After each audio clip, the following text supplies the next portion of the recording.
오늘 우리에게 주시는 말씀 창세기 47장 13절에서 22절까지 말씀입니다. 창세기 47장 13절에서 22절 한 절씩 기도하겠습니다.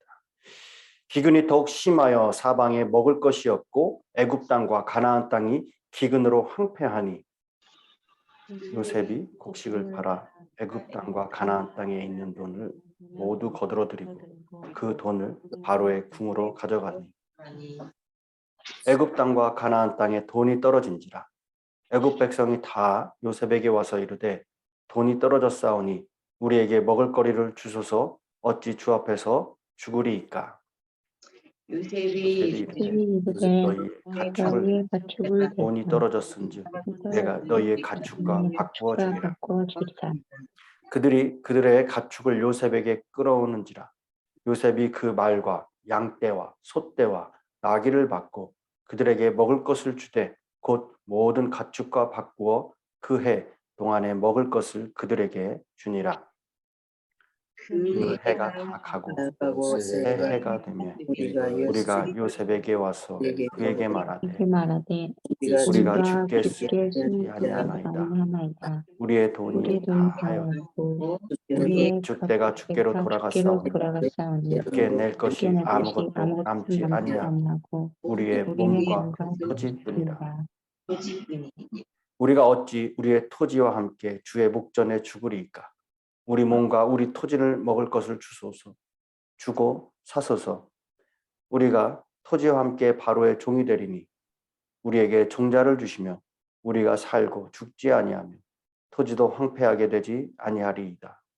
그러므로 요셉이 애굽의 모든 토지를 다 사서 바로에게 바치니 애굽의 모든 사람들이 기근에 시달려 각기 토지를 팔았으니 땅이 바로의 소유가 되니라.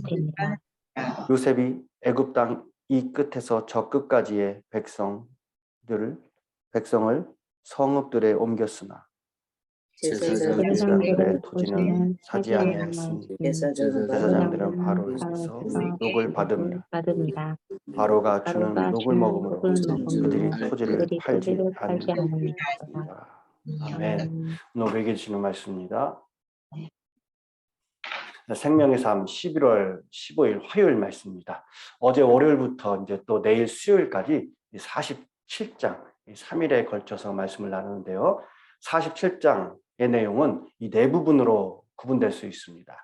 요셉이 자기 형들 가운데 5명을 뽑아서 애굽 왕 바로에게 인사를 시키는 장면이 첫 번째이고, 두 번째는 자기 아버지 야곱을 바로 왕에게 소개해서 아버지가 바로 왕을 축복하는 그런 장면입니다. 어제 말씀이었어요.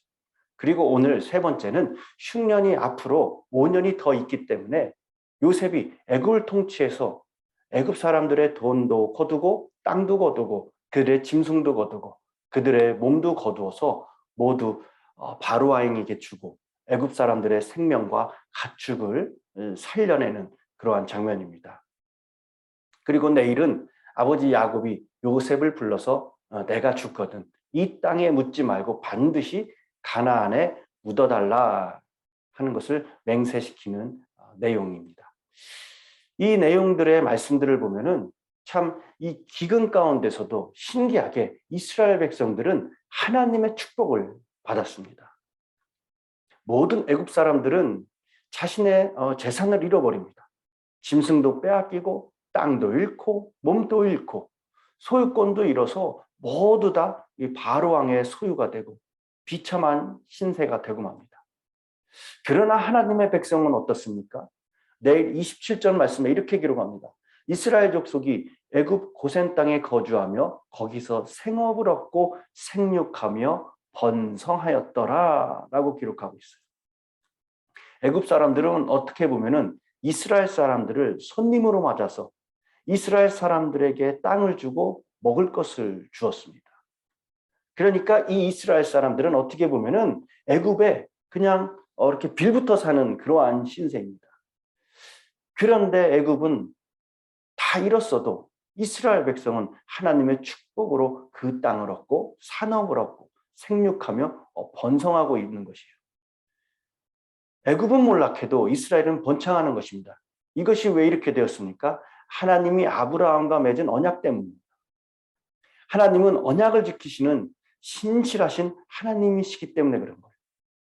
창세기 12장 2절에 내가 너로 큰 민족을 이루고 내게 복을 주고 내 이름을 창대케 하리니 너는 복의 근원이 될지라, 이렇게 말씀하셨어요. 그러므로 하나님은 언약대로, 언약하신 대로 이스라엘로 큰 민족을 이루게 하셨고 그들이 축복의 근원이 되었기 때문에 애굽 사람들을 축복하신 겁니다. 우리는 볼 때에 애굽으로 말미암아 이스라엘이 복을 얻었다라고 생각할지 몰라도 이스라엘로 말미암아 애굽이 복을 얻고 애굽이 죽을 위해서 살아나게 된 겁니다. 그것이 하나님의 섭리예요. 세상 사람들은 여러분 교회를 보고 어떻습니까? 욕을 합니다. 교회가 부패했다. 그래서 나라가 어렵다. 이렇게 이야기하는 것을 종종 보게 되죠. 하지만 그래도 교회 때문에 여러분 세상이 복을 받는 겁니다. 교회 때문에 하나님은 세상에 축복을 내려주시는 거예요. 우리가 세상에 붙어서 세상으로부터 얻어먹고 사는 것이 아닙니다.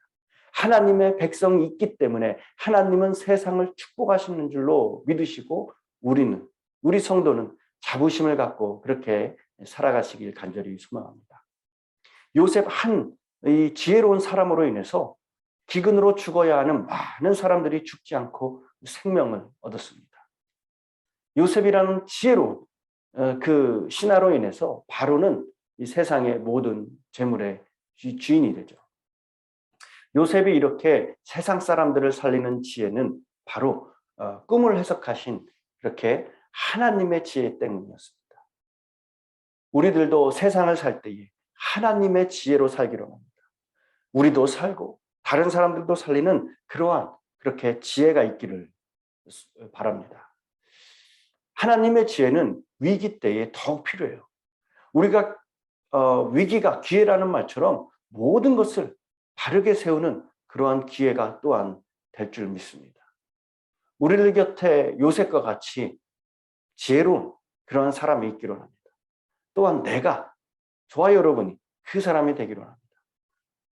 여러분, 우리가 계속해서 이 요셉의 말씀을 보고 있는데 요셉을 보면은 예수님의 모습이 떠올릴 수밖에 없습니다.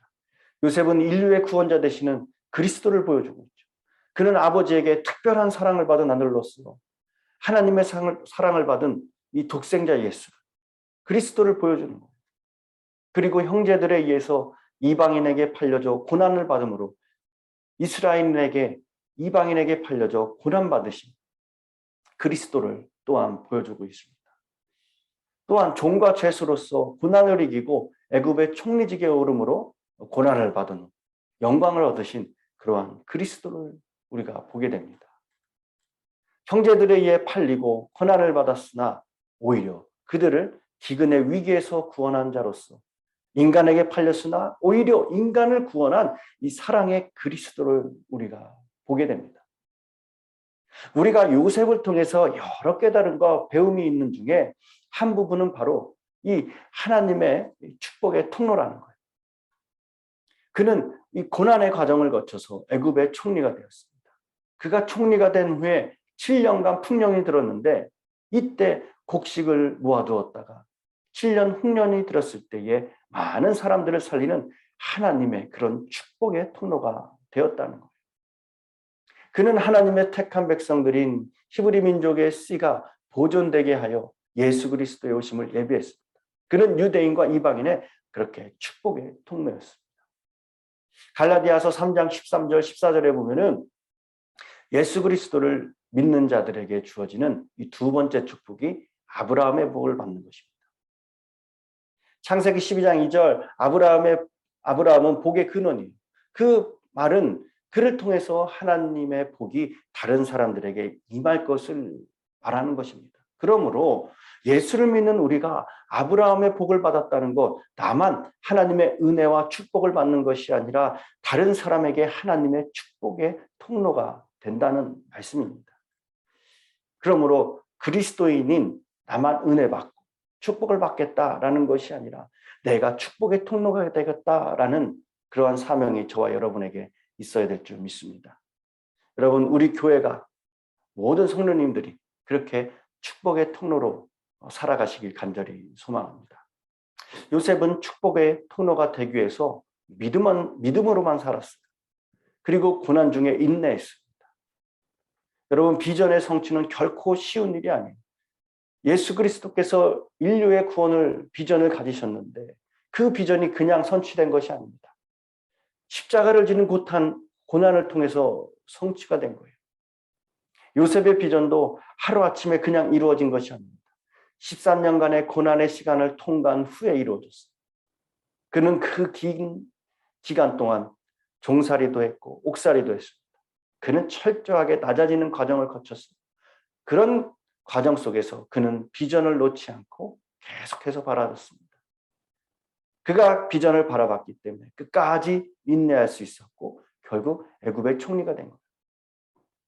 보통 높은 자리에 올라가면 사람이 변할 수 있는데 그는 총리가 된 후에도 믿음으로 살고 하나님의 영광만을 위해서 그렇게 살아냈어요. 또한 요셉이 하나님의 축복의 통로가 된 이유는 하나님과 동행을 했기 때문에 그렇습니다. 창세기 39장 2절에 보면은 여호와께서 요셉과 함께 하심으로 그가 형통한 자가 되어라고 말씀하고 있어요. 성경에서 하나님의 능력을 나타내실 때는 하나님으로 그렇게 표현되는데 어떠한 친밀한 그런 교제를 나타낼 때는 여호와 하나님이다라고 그렇게 사용을 하고 있어요. 즉 이렇듯 요셉은 하나님과 여호와 하나님과 친밀한 인격적인 그 교제를 나누는 사람이었다는 거예요. 이것이 중요합니다.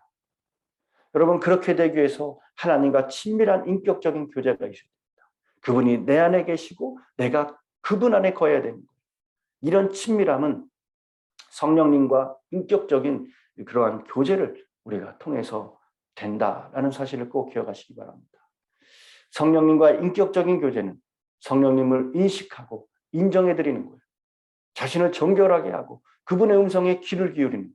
그리고 그분이 주시는 음성을 따라서 늘 순종하는 길입니다. 요셉이 하나님의 축복의 통로가 된 또 다른 중요한 이유는 그의 거룩한 생활입니다. 그가 거룩하지 못했다면 하나님의 축복의 통로가 되지 못했던지 아니면 통로는 되었지만 자신은 영적인 비참함에 빠지고 말았을 것입니다. 사단은 요셉의 육신의 정욕을 공격을 했죠. 그가 보디발의 집에서 일을 할 때에 나이가 아주 젊었습니다. 혈기왕성할 때였습니다. 거기에다가 고향을 떠나왔으니 형제들에 의해서 팔렸으니 얼마나 사랑에 목이 말랐겠습니까? 그러나 요셉은 육신이 원하는 것을 선택하지 않았습니다. 하나님의 뜻을 알았고 하나님의 뜻에 그렇게 순종했습니다. 그의 지혜로운 선택은 그를 거룩하게 지켜주었다는 거예요. 요셉의 승리의 비결이 바로 축복의 통로의 비결이 이 거룩함이었다라는 사실입니다. 요셉은 하나님을 의식하여 거룩함을 유지했고 그 결과 그를 통해서 모든 열방이 그렇게 축복을 받고 축복을 누리는 그러한 인생을 살게 되었습니다. 오늘 이 말씀을 생각하시면서 요셉과 같은 그러한 믿음을 갖기로 합니다. 요셉과 같은 그러한 거룩한 사람이 되기로 합니다. 구별된 사람이 되기로 합니다. 그를 통하여 하나님의 축복이 나를 통하여 흘러져 내려가고 그 축복을 통하여서 모든 사람들이 하나님을 경험할 수 있는 그러한 천국의 삶을 살 수 있는 삶이 되기로 합니다. 그러한 기도가 여러분들에게 있기를 간절히 축원합니다. 기도하겠습니다. 사랑의 하나님 감사합니다. 오늘도 저희들에게 귀한 말씀으로 하루를 시작하게 해주시고 깨우쳐 주신 은혜에 감사드립니다. 날마다 주의 말씀 가운데 우리가 거하기로 합니다. 주의 말씀이 우리의 길이요 등이심을 믿고 나아갈 때에 주님, 여호와는 나의 목자시 내게 부족함이 없으리로다 라는 그 고백이 우리의 삶의 자리에서 이루어질 수 있는 귀한 은혜가 있게 하게 하여 주시옵소서. 계속해서 창세기의 말씀을 통하여서 우리가 은혜를 나누고 있습니다. 주님, 요셉의 지혜를 본받기로 합니다. 요셉의 믿음을 본받기로 합니다. 요셉의 그 분별함을 우리가 본받기로 합니다. 그를 통하여서 우리가 오늘의 말씀처럼 모두가 생육하고 번성되는 귀한 은혜를 체험할 수 있게 하여 주시옵소서. 주님, 오늘 또 이렇게 우리 살아가는 박영란 집사님 오후에 장례 천국 환송 예배가 있습니다. 악한 것 틈타지 않게 하시사 모든 것 주님께서 주관하여 주시고 합력하여 주셔서 모든 것 은혜 가운데 안전하게 맞춰주시게 하시고, 또한 모든 가족들, 우리 성도님들 더욱더 그 시간을 통하여서 하늘의 위로가 있게 해주시고 천국의 소망을 둠으로 우리가 이 땅에서도 능력 있는 그러한 주님을 섬기는 귀한 백성들 될 수 있도록 주님 이끌어 주시고 축복하여 주시옵소서. 주님 감사드리며 예수님의 이름으로 기도드렸습니다. 아멘. 오늘 말씀을 생각하시면서 다 같이 합심하여 기도의 자리로 나가겠습니다. 기도합니다.